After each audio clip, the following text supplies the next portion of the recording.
महिम्न पारं ते परम विदुषो यद्य सदृशी स्तुति ब्रह्मादीनामपि तदवसन्नास्त्वयि गिरः अथा वाच्य सर्वः स्वमति परिणामावधिगृणन् ममाप्येषः स्तोत्रे हरनिरपवादः परिकरः अतीतः पन्थानं तव च महिमा वाङ्मनसयो रतद्व्यावृत्यायं चकितमभिधत्ते श्रुतिरपि सकस्य स्तोतव्यः कतिविधगुणः कस्य विषयः पदे त्वर्वाचीने पतति न मनः कस्य न वचः मधुस्फीता वाचः परममृतं निर्मितवतः स्वब्रह्मन् किं वाग अपि सुरगुरोर्विस्मयपदम् मम त्वेतां वाणीं गुणकथन पुण्येन भवतः पुनामीत्यर्थेऽस्मिन् पुरमथन बुद्धिर्व्यवसिता तवैश्वर्यं यत्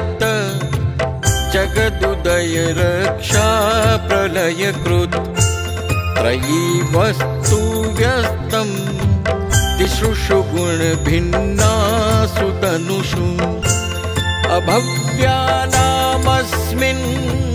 वरद रमणीयाम रमणीं विहन्तुं व्याक्रोशिं विदधत इहैके जडधियः किमिहः किं कायः स खलु किमुपायस्त्रिभुवनम् किमाधारो धाता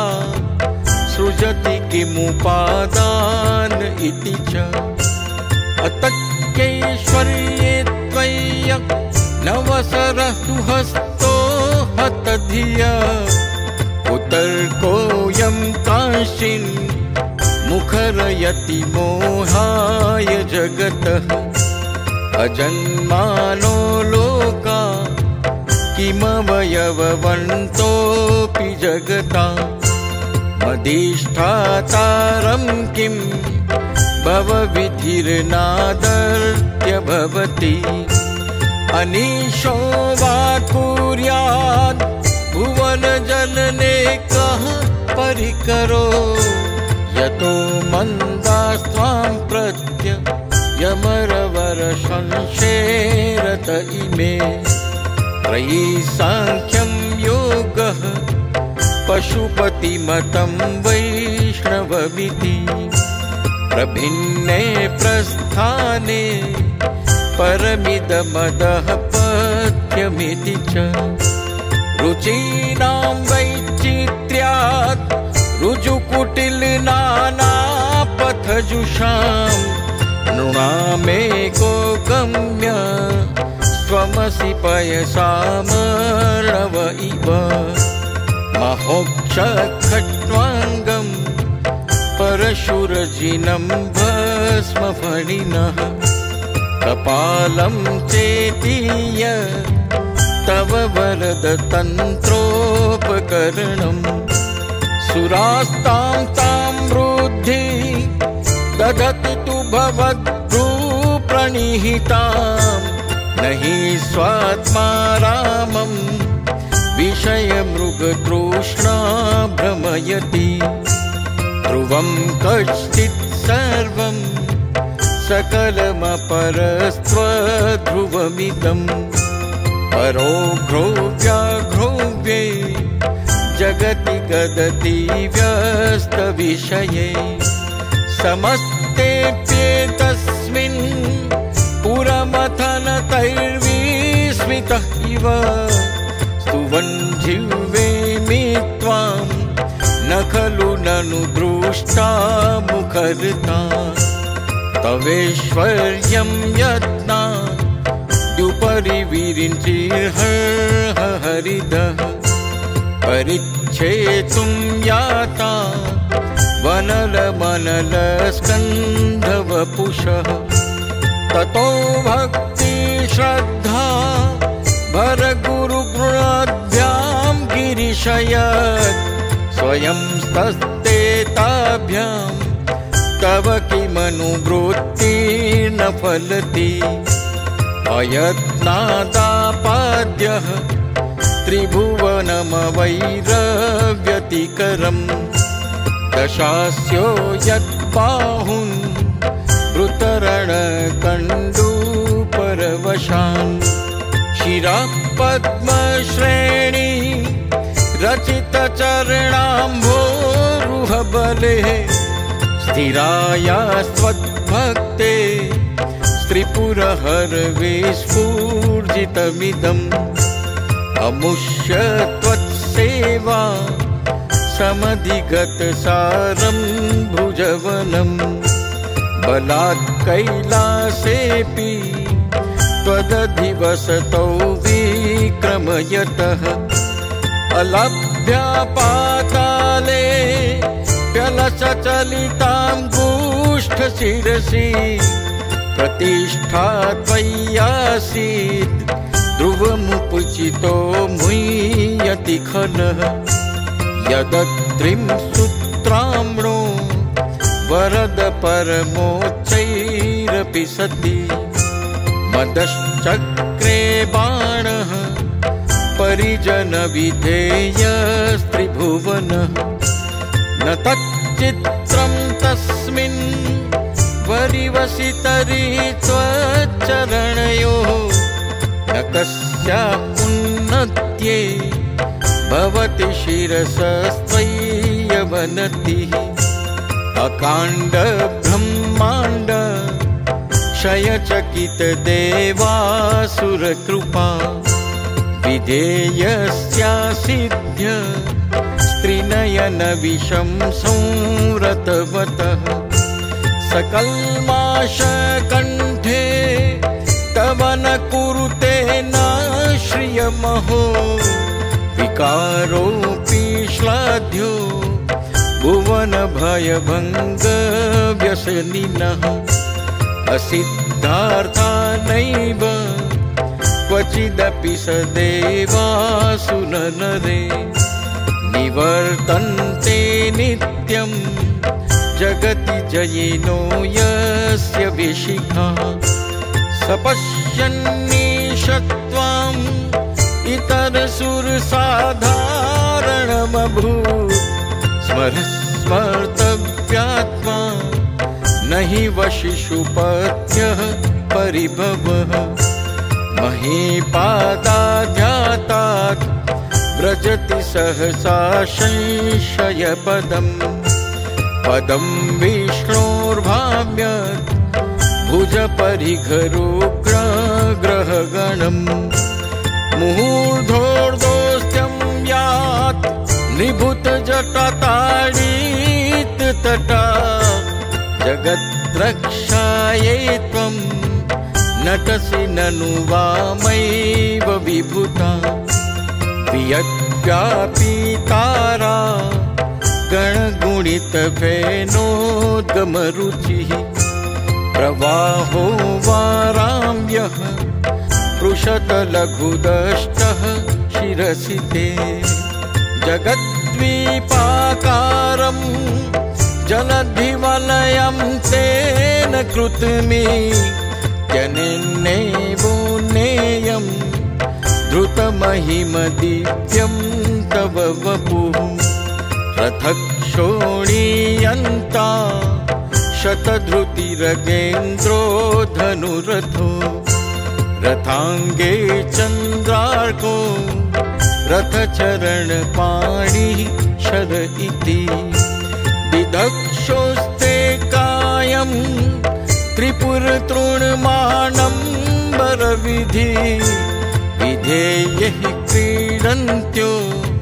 न खलु परतन्त्रः प्रबुधियः हरिस्ते साहस्रं कमलबलिमाधाय पदयो यदेको नेतस्मिन् निजमुदहर नेत्रकमलम् गतो भ्रक्तृद्रेकः परिणतिमसौ चक्रवपुषा प्रयाणां रक्षायै त्रिपुरहर जागर्ति जगताम् क्रतो सुप्ते जाग्र त्वमसि फलयोगे क्रतुमताम् स्वकर्म प्रध्वस्तं फलति पुरुषाराधनभृते अतत्त्वां सम्प्रेक्ष्य क्रतुषु फलदान प्रतिभुवम् श्रुतौ श्रद्धां बद्ध्वा दृढपरिकरः कर्मसुजनः प्रिया दक्षो दक्षः क्रतुपतिरधीशस्तु नुभृता ऋषीणार्मार्त्वीज्यं शरणदसदस्यः सुरगणः क्रतुभ्रंशस्त्वत्तः क्रतुफलविधानव्यसनिनो ध्रुवं कर्तुः श्रद्धा विधुरमभिचाराय हि मखा प्रजानाथं नाथ प्रसभमभिकं स्वां दुहितरम् गतं रोहितभूतां रिरमयिषु मृष्यस्य वपुषा धनुष्पाणेर्यातं दिवमपि सपत्राकृतममुं प्रसन्तं तेऽद्यापि त्यजति न मृगव्याधरभसः स्वलावण्याशंसा द्रुतधनुषमौयाय तृणवत् पुरपृष्ठं दष्ट्वा पुरमथनपुष्पायुधमपि यदि स्त्रैणं देवी यमनिरतदेहार्थघटना तवैति त्वामद्धा बत वरदमुग्धा युवतयः श्मशानेष्वा क्रीडा स्मरहरपिशाचः सहचरः सिताभस्मालेपः स्वगपि नृकरोटिपरिकरः अमङ्गल्यं शीलं तव भवतु नामैवमखिलं तथापि स्वतॄणां वरद परमं मङ्गलमसि मनः प्रत्यक्चित्ते सविधमवधायात्मरुतः प्रहस्यत्रोमाणः प्रमदसलिलोत्सङ्गितदशः यदालोक्यालादं हृदयैव निमज्ज्यामृतमये ददत्यन्तत्सत्त्वं किमपि यमिनस्तत्किल भवान् त्वमर्कस्त्वं सोम स्वमसि पवनस्त्वं हुतवः त्वमापस्त्वं व्योम त्वमुधरणिरात्मा त्वमिति च परिच्छिन्नामेवं त्वयि परिणता बिभ्रतु गिरं न विद्मस्तत्तत्त्वं वयमिह तु यत्त्वं न भवसि त्रयीं तिस्रो वृत्ति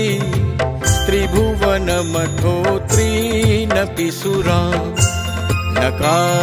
नकाराच्चैर्वर्णै त्रिभिरविदधत्तीर्णविकृतिः तुरीयं ते धाम ध्वनिभिरवरुन्धानमणुभिः समस्तं व्यस्तं त्वां शरणदगृणात्योमिति पदम् भवः शर्वो रुद्रः पशुपति प्रतिरथोग्रः सह महान् तथा भीमेशाना विधियदभिधानाष्टकमिदम् अमुष्मिन् प्रत्येकं प्रविचरति देवश्रुतिरपि प्रियायास्मै धाम्ने प्रणिहित नमस्योऽस्मि भवते नमो नेदिष्ठाय प्रियदववदिष्ठाय च नमो नमः शोदिष्ठाय स्वरहर महिष्ठाय च नमः नमो वर्षिष्ठाय त्रिनयन वसिष्ठाय च नमः नमः सर्वस्मै ते तदिदमिति शर्वाय च नमः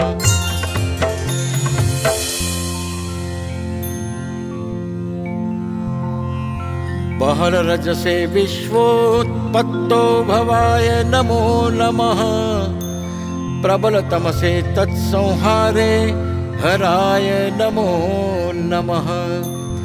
जनसुखकृते सत्त्वदृक्त्रोमृडाय नमो नमः प्रमहसि पदे निस्त्रे गुण्ये शिवाय नमो नमः कृशपरिणतिचेतः क्लेशवश्यं क्वचेदं क्वच तव गुणसिमोल्लङ्घिनी शश्वदद्धिः इति चकतिममन्दीकृत्य मां भक्तिराधात् वरदचरणयोस्ते वाक्यपुष्पोपहारम् असितगिरिसमं स्यात् कज्जलं सिन्धुपात्रे सुरतरुवर्षाखा लेखनी पत्रमूर्वी लिखति यदि गृहीत्वा शारदा सर्वकालं तदपि तव गुणानामीशपारं न याति असुरसुरमुनीन्द्रैरर्चितः सिन्धुमौलेः ग्रथितगुणमहिम्नो निर्गुणस्येश्वरस्य सकलगणवरिष्ठ पुष्पदन्ताभिधानो रुचिरमलधुवृत्तेः स्तोत्रमेतच्चकार अहरहरनवद्यं धूर्जटे स्तोत्रमेतत् पठति परमभक्त्या शुद्धचित्तः पुमान्यः स भवति शिवलोके रुद्रतुल्यस्तथात्र प्रचुरतरधनायुः पुत्रवान् कीर्तिमाश महेशान्नापरो देवो महिम्नो नापरा स्तुतिः अघोरान्नापरो मन्त्रो नास्ति तत्त्वं गुरो परम् दीक्षादानं तपस्तीर्थं ज्ञानं यागादिकाः क्रियाः महिम्नस्त्वपाठस्य कलां नार्हन्ति षोडशीम् कुसुमदशन नामा सर्वगन्धर्वराजः शिशुशशिधर मौलेर्देवदेवस्य दासः स खलु निजमहिम्नो भ्रष्ट एवास्य रोषात् स्वनमिदमकार्षीत् दिव्यं महिम्नः सुरवरमुनिपूज्यं स्वर्गमोक्षैकहेतुं पठति यदि मनुष्यः प्राञ्जलिर्नान्यचेतः व्रजति शिवसमीपं किन्नरैः स्तूयमानः स्तवनमिदममोध्यं पुष्पदन्तप्रणीतम् आसमाप्तमिदं स्तोत्रं पुण्यं गन्धर्वभाषितम् अनुपम्यं मनोहारी शिवमीश्वरवर्णनम् इत्येषा वाङ्मयी पूजा श्रीमञ्चकरपादयोः अर्पिता तेन देवेशः प्रियतां मे सदा शिवः तव तत्त्वं न जानामि किदृशोऽसि महेश्वर यादृशोऽसि महादेव तादृशाय नमो नमः एककालं द्विकालं वा त्रिकालं यः पठेन्नरः सर्वपापविनिर्मुक्तः शिवलोके महीयते। श्रीपुष्पदन्तमुखपङ्कजनिर्गतेन स्तोत्रेण किल्बिषहरेण हरप्रियेण कण्ठस्थितेन पठितेन समाहितेन सुप्रीणीतो भवति भूतपतिर्महेशः। इति श्रीपुष्पदन्तविरचितं शिवमहिम्नः स्तोत्रं सम्पूर्णम्।